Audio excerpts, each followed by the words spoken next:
بسم الله الرحمن الرحيم soo dhawaada saaxiibayaal meel kastoo aad joogtaan ku soo dhawaada wararkii ugu dambeeyay ee caalamka iyo falanqaynteena barnaamijkeena maanta waa talaado waana 16 bisha June qodobada qaybtan aan kugula wadaagi doono waxaa kamid ah Israa'iil oo diiday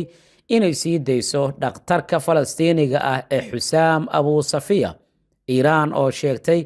in ay qaadi doonto lacag marinka Hormuz ay ku maraan maraakiibta taasi oo xaqiiqo ka dhigaysa lacagta dawladda Iran ay doonaysa inay qaado maraakiibta dawladda Iran ee ilaa iminka ka gudbay marinka Hormuz oo ilaa 5 gaaraya shuruudaha Iran iyo Hezbollah oo isku mid noqday iyo Israa'iil oo diidan inay ka baxdo koonfurta Lebanon Shiinaha oo gabi ahaan beeniyay eedeymo midowga Yurub ka yimid oo ku aadan inuu tababar siiyo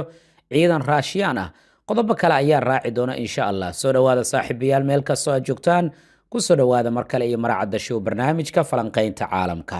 ma doonaysaa sidan oo kale in waalidka looga cumreeyo halkan waxaa uga cumreynayaa Abu Cabdi Nuur Ismaan oo isoo wakiilatay gabadhiisa shirkad la hubo oo aan damiin ka nahay almahdiyiin la xiriir telefoonka shaashada kaaga muuqdo mar kale isku soo noqod wanaagsan aan ku hormarno maxkamadda sare ee Israa'iil ayaa maanta oo talaado ah waxay diiday codsi lagu dalbanaya in la sii daayo dhakhtarka Falastiiniga Xusaam Abu Safiya wuxuu ahaa agaasimaha cisbitaalka Kamaal Cadwaan ee marinka Gaza dhakhtarkan wuxuu ku xiran yahay mid ka mid ah xabsiyada Israa'iil tan iyo dabayaaqadii sanadkii 2024 iyadoo weli si rasmi ah loogu soo oogin wax dacwad ah ama eedayn cad go'aankan ayaa waxa uu yimid xilli ay sii kordhayaan digniinaha ururada xuquuqda aadanaha maadaama Abu Safiya uu ka mid yahay ugu yaraan 14 dhakhtar oo reer Gaza ah oo muddo ka badan hal sano ku xiran xabsiyada Israa'iil iyadoo wax dacwadana lagu soo oogin kadib markii go'aanka la shaaciyay maanta Naaji Cabbaas oo madaxa waaxda maxaabiista iyo dadka la xiray ee ururka dhaqaatiirta u dooda xuquuqda aadanaha ayaa sheegay in maxkamaddu ay ku dooday inay ku saleysay go'aankeeda dokumentiyo sir ah oo aan loo ogolaanin dhakhtar Abu Safiya iyo qareenadiisa inay arkaan ama ay ka jawaabaan afayeenka maxkamadda sare ee Israa'iil ayaa isna ka gaabsaday in wax faalla uu ka bixiyo arrintaani Cabbaas ayaa waxa uu dhaleeceeyay habka sharciyeed isagoo oo sheegay in fariinta ka dambaysa go'aankan ay tahay mid cad taas oo ah in dhakhtarka laga qaadi karo xorriyadiisa muddo aan la cayimin iyada oo aan wax dacwada lagu soo ogin isla markaana aan wax cadeyna lagu soo bandhigin maxkamadda dhanka kala qareenada difaaca iyo ururada xuquuqda aadanaha waxay dalbadeen in si degdeg ah loo sii daayo Abu Safiya waxaana ay sheegeen inuu la kulmayo tacadiye gudaha xabsiyada ah isla markaana la hor istaagay in uu cunto u helo waliba cunto ku filan hase yeeshee maamulka xabsiyada Israa'iil arrintaasi waa ay beeniyeen markaad eegto sawirkiisa shalay sidii uu ahaa iyo maanta sidii uu yahayna waxaad halkaasi aad ka dareemaysaa farqi weyn Israa'iil waxa ay xabsiyada ku haysaa maxaabiis badan oo Falastiiniyiin ah waxaa jiray dhowr jeer heshiis isdhaafsi maxaabiista inkastoo qaar ka mid ah maxaabiistii hore loo soo daayay qaarkood la sheegay in dib xabsiyada loogu celiyo waan arki doonaa waxyaabaha ka soo kordha insha Allah markaan aan eegno madaxweyne ku-xigeenka koowaad ee dawladda Iran Maxamed Reza Arif ayaa waxa uu shaacu ka qaaday in dawladda Iran ay sii hayn doonto maamulka iyo gacan ku haynta marinbiyoodka Hormuz isagoo xusay in maraakiibta isticmaasho marinbiyoodkan istiraatiijiga ay tahay inay qayb ka qaataan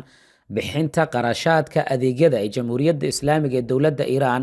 ay bixiso si loo xaqiijiyo badbaadada iyo amniga maraakiibta marinbiyoodka Hormuz waxa iska leh Iran maamulkiisana wuxuu ahaan doonaa mas'uuliyadda Iran mid ay gacanta ku hayso sidaas waxa yiri Maxamed Reza Arif madaxweyne ku-xigeenka dawladda Iran kadib markii kulan uu la yeeshay mas'uuliyiin ka tirsan xafiiskiisa oo arrimaha qoyska haweenka iyo arrimaha gudaha qaabilsan sida lagu daabacay warkan oo ka soo baxay xafiiska madaxtooyada madaxweyne ku-xigeenku waxa kale oo uu sheegay in Iran taariikhda ay ku bixisay naf iyo maalba si ay u xaqiijiso ama ay u sugto amniga marinbiyoodka Hormuz isla markaana hadda ay doonayso inay si buuxda uga faa'iideysato xuquuqdaasi markaad eegto warkiisa waxa xaqiiqo noqonaya qodob ka mid ah qodobada heshiiska inkastoo aan si toos ah warbaahinta looga soo bandhigin kaas oo ah in dawladda Iran ay dhaqaale ay ka qaadi doonto maraakiibta halkan ka gudbaysa waxay tani ka dhigan tahay in ka badan 22 milyan oo dollar maalintii inay Iran ka heli karayso marinka Hormuz ugu yaraan haddii fuustadiiba $1 oo kaliya laga qaado madaxweyne ku-xigeenka waxa kale oo uu sheegay dawladda Iran in ay bixiso adeegyo muhiim ah maadaama ay gacanta ay ku hayso marinkan waxaana uu sheegay waxaan gacan ka geysanaa buu yiri badbaadada maraakiibta isagoo ka digay in haddii aanan la helin tallaabooyin dhanka amniga maraakiibta inay la kulmi karayaan qatar ay ka mid yihiin miinooyin dhanka badda ah iyo dhibaatooyin deegaanka ah oo waxyeello u geysanaya hadalkiisan wuxuu imaanayaa xilli ay socdaan wadahadallada la doonayo in lagu kala saxiixdo magaalada Geneva ee dalka Switzerland. wadahadalladaas oo qodobada rasmiga ana miiska la soo saarin, laakiin la sheegay qodob ka mid ah inuu dhigayo in dowladda Iiraan ay dhaqaale ay ka samayso maraakiibta halkaasi ka gudbaya. Iiraan iyo Cumaan ayaa dhawaan waxay yeesheen dadaallo lagu dhisayo hannaan wadajir ah oo lagu xaqiijinayo amniga maraakiibta iyo sidoo kale guud ahaan marinkan. Mareykanka ayaa doonaya qorshahan inuu qayb uu ka noqdo, laakiin Iiraan ayaa diiday. 14 bishan aan ku guda jirno, Mareykanka ayaa dhammaystiray qoraalka heshiiska afgaradka oo lagu doonayo in lagu soo afjaro dagaalka. heshiiskan ayaa waxaa la sheegay inuu yahay mid ku meel gaara, mar walba waxaa suuragal ah dagaalka in dib loogu laabto, laakiin madaxweyne Trump sanadkan waxaad moodaa inay ka go'an tahay heshiiskan in qalinka lagu dogo oo aanan dagaal dib loogu laaban. dhinaca kalena, sida warbaahinta Press TV ee dalka Iiraan ay baahisay, ilaa iyo 5 markab oo dowladda Iiraan ay leedahay oo qaar ka mid ah ay ahaayeen kuwa shidaalka qaada ayaa lagu waramayaa inay ka dhaqaaqeen dekedahooda kadib markii ay gebi ahaanba maraakiibta Mareykanka aysan is hor istaagin. 3 ka mid ah maraakiibtan waa kuwa shidaalka qaada, 2 ka midana waxaa la sheegay inay yihiin kuwa xamuulka qaada oo badeecooyin kala duwan siday, kuwaasoo markii ugu horeysay iyada oo maraakiibta Mareykanka ay eegayaan ka gudbay marinka Hormuz, lana sheegay inay u gudbeen halkii ay ku wajahnaayeen. maraakiibtan ayaa xalay la sheegay dhaqaaqoodii ugu horeeya inay bilaabeen, iyadoo maanta oo Talaado ah si toos ah halkaasi ay kaga gudbeen. Tanina waxay noqonaysaa markii ugu horeysay oo la xaqiijiyay go'doomintii dowladda Iiraan in laga qaaday, taasoo Abriil bartamaheedii Mareykanka uu ku soo rogay dekedaha dalka Iiraan. dhinaca kalena, Iiraan iyo sidoo kale Xisbullah ayaad moodaa isku aragti inay ka yihiin arrinta dagaalka Lubnaan. wasiirka wasaaradda arrimaha dibadda ee dowladda Iiraan ayaa sheegay dagaalka inuusan idlaan doonin xilli Israa'iil ay duqeymo ka fulinayso gudaha Lubnaan, halka Xisbullahna ay si cad u sheegtay in Iiraaniyiinta ay u ballan qaadeen in heshiiskaasi qalinka aan lagu duugi doonin inta Israa'iil ay duqeyn ka fulinayso xaafadda Daaxiya ee magaalada Beirut oo caasimadda dalka Lubnaan ah. mas-uuliyiinta labada dhinac waxaad moodaa markaan inay isku fahmeen si wadajira in loo shaqeeyo, isla markaana ay ka hor yimaadaan qorshe kasta oo Israa'iil ay doonayso inay duqeymo kaga fuliso gudaha dalka Lubnaan. qodobkan waxyaabaha ka soo kordha insha Allah barnaamijyadeena kale ayaan kugula wadaagi doonaa. like-sar muuqaalka lana wadaag saaxiibadaada, waad mahadsan tahay. dowladda Shiinaha ayaa si rasmi ah waxay u beenisay eedeymo ka yimid dhanka iyo midowga Yurub. afhayeenka wasaaradda arrimaha dibadda ee dowladda Shiinaha Ling Jiang ayaa Talaadada maanta shir jaraa'id uu ku qabtay magaalada Beijing. waxa uu sheegay in warka ka soo baxay dowladaha midowga Yurub inuu yahay mid been abuura, kaas oo ku saabsan in tababar ay siiyeen qaar ka mid ah ciidanka dowladda Ruushka si ay kaga qayb galaan dagaalka ka soconaya gudaha dalka Ukraine. hadalkan ayaa yimid kadib markii madaxa siyaasadda arrimaha dibadda ee midowga Yurub Kaja Kallas ay isniintii sheegtay in midowga Yurub uu hayo xog ku saabsan in ciidamada Shiinaha ay tababar ay siiyeen xubno ka tirsan ciidanka Ruushka si ay kaga dagaalamaan gudaha dalka Ukraine, xogtaas oo lagu kalsoonaan karayo. wakaaladda wararka AFP ayaa daabacday in midowga Yurub uu qiimeynayo saameynta arrintaasi, iyadoo sidoo kalena ay ku eedeeyeen Shiinaha in weli taageero xoogan uu siiyo dowladda Ruushka, taas oo dagaal adag kula jirta Ukraine. afhayeenka Shiinaha ayaa dhankiisa sheegay in heshiis la filayo inay Jimcaha ay saxiixdaan Mareykanka iyo dowladda Iiraan, laakiin hadda la doonayo sheekada dhinaca kale in loo weeciyo, waxaana uu beeniyey gebi ahaanba dowladda Shiinaha inay tababarkan ay siiso ciidanka Ruushka. dhowr jeerna waxa uu yiri waxa lagu eedeeyay Iiraan inay hub ay ku taageeraan iyo arrimo kale oo dhowr ah. dhinaca kalena, taliyaha ciidanka ee dowladda Iiraan Generaal Amir Khatami ayaa Talaadada maanta waxa uu sheegay in ciidamada cadowgooda ay guuldarro ay dhabarka u saariyeen dhanka militariga iyo istaraatiijiyadda, isagoo xusay in Iiraan maanta ay ka xoog badan tahay sidii hore, isla markaana xuduudaheeda ay ammaan iyo ka adkaysi badan yihiin markii hore. hadalkan ayaa waxa uu ka sheegay munaasabad lagu maamuusay qoysaska dadkii ku dhintay dagaalkii Iiraan ay la gashay Mareykanka iyo Israa'iil, waxaana uu sheegay in cadowga uu doonayo in Iiraan uu ku qasbo isdhiibid iyo inuu bedelo qariirada dalka, yacni gudaha dalkaasi Iiraan in dadka la kala qaybiyo. cadowgana wuxuu kala jeedaa Mareykanka iyo Israa'iil, balse wuxuu yiri waxay ku guuleysteen ahdaaftoodii. waxa sidoo kale uu sheegay madaxweynaha Mareykanka Trump inuu doonayo in Iiraan iyo shacabkeedaba ay isdhiibaan, laakiin taasi aanay suuragal noqonaynin. hadalkiisan wuxuu ku soo beegmayaa iyadoo heshiis hordhaca la gaaray, lana doonayo heshiiskan in lagu soo gabagabeeyo maalinta Jimcaha ee soo socota magaalada Geneva oo dalka Switzerland ah. taliyaha ciidamada dowladda Iiraan ayaa dhankiisa beeniyay wararka ku saabsan Mareykanka in guul militari ay ka gaareen dagaalka Iiraan, waxaana uu yiri ciidanka badda, kuwa dhulka iyo gantaalada Iiraan waxay burburiyeen dhammaan goobihii ay Mareykanka ay ku lahaayeen gobolka Bariga Dhexe, iyaga ayaana ku qasbay Mareykanka inuu isdhiibo dagaalkana uu gacmaha ka taagto.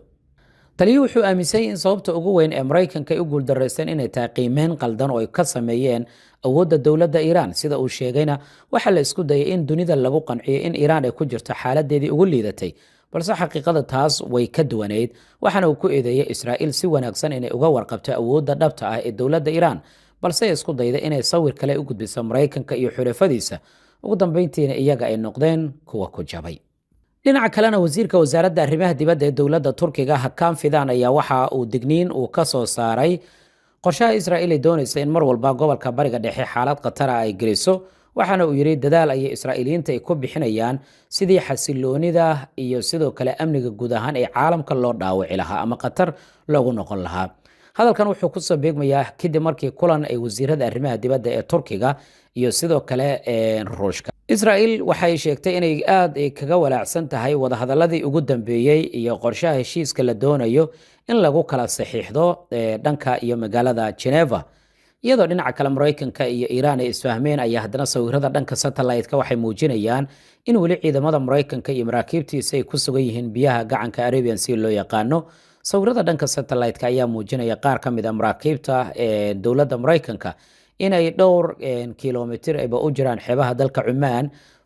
qiyaastii mid ka mid ah maraakiibta Maraykanka ee diyaaradaha ay ka duulaan ayaa la sheegay 47 kiiloomitir inuu koonfur kaga beegan yahay xeebaha dalka Cumaan, badweynta Arabian Sea loo yaqaano. iyadoo oo maraakiibta halkaas ay ku sugan yihiin ayay Iran dhankeeda xaqiijisay 5 ka mid ah maraakiibtooda ganacsiga iyo kuwa shidaalkaba inay si toos ah ay kaga gudbeen dekedahooda oo ay u shiraacdeen meelo kala duwan. 300 bilyan oo dollarka Maraykanka ayaa la filayaa dowladda Iran inay gacanta ku dhigto, inkastoo lacagtaasi inta ugu badan ay noqon doonto maalgelin toos ah oo lagu sameynayo gudaha dalkaasi Iran. waan arki doonaa wax walba oo ka soo kordha barnaamijyadeena kale ayaan kugula wadaagayaa insha Allah. like sar muuqaal kalena wadaag saaxiibadaada, waad mahadsan tahay. sida uu maanta u daabacay wargeyska Defense Security, waxa uu shaaca ka qaaday macluumaadka ku saabsan dowladda Iran inay gacanta ay ku dhigtay mid ka mid ah agabka ugu muhiimsan ee dalka Maraykanka. madaxa gantaal ee nooca cruise-ka ah iyo nooca Tomahawk loo yaqaano ee dalka Maraykanka, kuwaasoo aanan weli qarxin lagana helay meel u dhow degmada lagu magacaabo Varamin ee koonfur bari magaalada Tehran ee caasimadda dalka Iran. waxa suuragal ah si degdeg inay u bedesho mid ka mid ah dhacdooyinka sirdoonka iyo tiknoolajiyadda ee ugu muhiimsan dagaalkii dhacay sanadkan 2026. sababtu waxay tahay in gantaalka la sheegay weli inuu haysto qaybo badan oo muhiim ah oo ay ku jiraan qalabka hagidda iyo sidoo kale qaab dhismeedka guud asalkiisa. marka la eegana waxay dowladda Iran awood u leedahay in qalabkaasi hagidda wax badan ay ka iqtiraacdo ama ay dib u adeegsato, sidoo kalena ay dib u farsameeyaan marka la eego qaab dhismeedka gantaalkan. waxaa jira saaxiibo badan oo dowladda Iran xulafo ay la tahay sida Ruushka iyo Shiinaha. Maraykankana inta badan waxa uu ka baqaa in tiknoolajiyadiisa casriga ay gacanta u gasho dowladda Shiinaha oo dagaal adag uu kala dhaxeeyo, suuragalna ah in mar walba ay soo saaraan hub kale oo ka casrisan. warbixintan waxay banaanka timid oo walaaca uu sii xoogaystay wixii ka dambeeyay markii warbaahinada xiriirka la leh dowladda Iran ay baahiyeen sawirada muujinaya madaxa gantaalka oo badbaaday kaasoo aanan qarxin, iyadoo sidoo kalena ay ka soo muuqatay taarikada ama qoraal lagu dul qoray shirkadda Honeywell lagu magacaabo oo ku rakiban qaybta ugu muhiimsan ee cabirka gudaha ee IMU ee gantaalkaasi. calaamadan waxay si xoogan u muujinaysaa in qalabka la helay uu ka tirsan yahay gantaalada nooca Tomahawk ee Maraykanka u adeegsado. Maraykanka ayaa gantaaladiisii ugu badnaa waxa uu isticmaalay gudaha dalkaasi Iran. gantaaladaas oo inta ugu badan laga soo tuuray maraakiibta dagaalka ee dalka Maraykanka, kuwa quusayaasha ah iyo sidoo kale diyaaradaha kaga sugan gobolka iyo badda Carabta iyo bariga Mediterranean-ka. dowladda Iran kooxaha la shaqeeya kala saaridda waxyaabaha qarxa waxa la sheegay marka hore in ay ka dhigeen madaxa gantaalkaasi mid ammaan ah ka hor intaanan qaybihiisa muhiimka loo gudbin xarumaha dhanka farsamada laguna falanqeeyo. sababtoo waxay ka taxadarayaan qaar ka mid ah gantaaladan in loogu talagalay marka la qaado kadib in la qarxiyo oo meelo fog laga hagi karayo. tani waxay waafaqsan tahay istaraatiijiyadda muddada dheer ee dowladda Iran inay ka faa'iideysato hubka iyo qalabka cadawga ee gacanta ay ku dhigaan si loo horumariyo, iyada oo la geenayo warshadaha gudaha ee dalkaasi, gaar ahaana hadda oo Iran dhaqaale badan ay heli doonto, suuragalna ay tahay cunaqabataynta in laga qaado. muuqaalka qaybta Honeywell shirkadda lagu magacaabo ayaa si gaar ahaaneed muhiim u ah maadaama nidaamyada noocaani oo kale ay yihiin lafdhabarta hagidda gantaalada Tomahawk. qalabkan ayaa gantaalka u ogolaanaya inuu ku duulo joog hoose, sidoo kalena uu raaco bartilmaameedka rasmiga ee dhanka dhulka, islamarkaana uu sii shaqeeyay xitaa marka GPS-ka la carqaladeeyo ama lagu soo qaado dagaal dhanka internetka ama elektroniga ah. helitaankan sidoo kale waxay ku soo aadaysaa xilli wasaaradda gaashaandhigga ee dowladda Mareykanka ee walaacay ka muujinayso culayska sii kordhaya ee saaran kaydka gantaalada saxda ee dalka Mareykanka kadib bilo badan oo Mareykanka u adeegsaday in ka badan 3,000 oo gantaal. qaar ka mid ah khubarada dhanka militariga ayaa waxay su'aalay ka keeneen soo noqoshada wararka ku saabsan gantaaladan iyo kuwo kale oo aanan qarxin oo gacanta ay ku dhigeen dowladda Iiraan. iyagana dhinaca kale falanqeeyaasha militariga Mareykanka waxay bilaabeen inay hoos u dhigaan awoodda gantaalkan oo waxay leeyihiin waa kuwa duuqoobay Mareykankana uu ka maarmi karayo. muhiimadda dhacdadani marka kuma koobna hal gantaal oo kaliya. Iiraan waxay hore u muujisay awood ay ku bedeshay qalabkeeda militariga iyadoo sidoo kale hore gantaal ay gacanta ugu dhigtay la sheegay dowladda Iiraan inay dib u farsamaysay. tusaale waxaa ka mid ah gantaaladii Sofiyeetka ee nooca Q-55 ama 55 diyaaradaha aan duuliyaha lahayn ee Mareykanka ay ka heleen iyo tiknoolajiyadda reer galbeedka inta badan ay farsameeyeen oo gacanta Iiraan ku dhacay. warshadaha gantaalada ee dowladda Iiraan waxaa kaloo ay hore kaga faa'iideysteen nidaamyo shisheeye si ay u dhisaan kaydka gantaalada iyo hubka saxda ah ee aadka u waaweyn bariga dhexe marka la eego. taasna Iiraan waxay u sahlaysaa hadda haddii la xaqiijiyo inay gantaaladan gacanta ugu dhigtay inay hormariso nidaamyada hagidda gantaalada dagaalka elektroniga inay ka hortagi karto hagaajinta gantaalada cruise-ka ee dowladda Iiraan horumarinta daafacyadeeda dhanka hawada marka la fahmo sida Tomahawk uu u shaqeeyo una duulo sidoo kalena dhulka ugu soo dhaco kagana baxsada raadaarka. Iiraan waxay hagaajin karaysaa raadaarada iyo nidaamyada difaaca dhanka hawada si ay mustaqbalka ay kaga hortagaan gantaaladani oo kale. sidoo kalena waa faa'iido sirdoon oo muddo dheer jiri karaysa. mararka qaar xog laga hela hal gantaal oo badbaaday waxay ka qiimo badan tahay burburinta 10 gantaal oo injineerada iyo sirdoonka dowladda Iiraan sanado badan waxay ku qaadan karaan falanqaynta qaybtaas si ay u fahmaan falsafadda naqshadeynta hubka ee dowladda Mareykanka. waan arki doonaa qodobkan waxyaabaha ka soo kordha like saar muuqaalka la wadaag saaxiibadaada waad mahadsan tahay.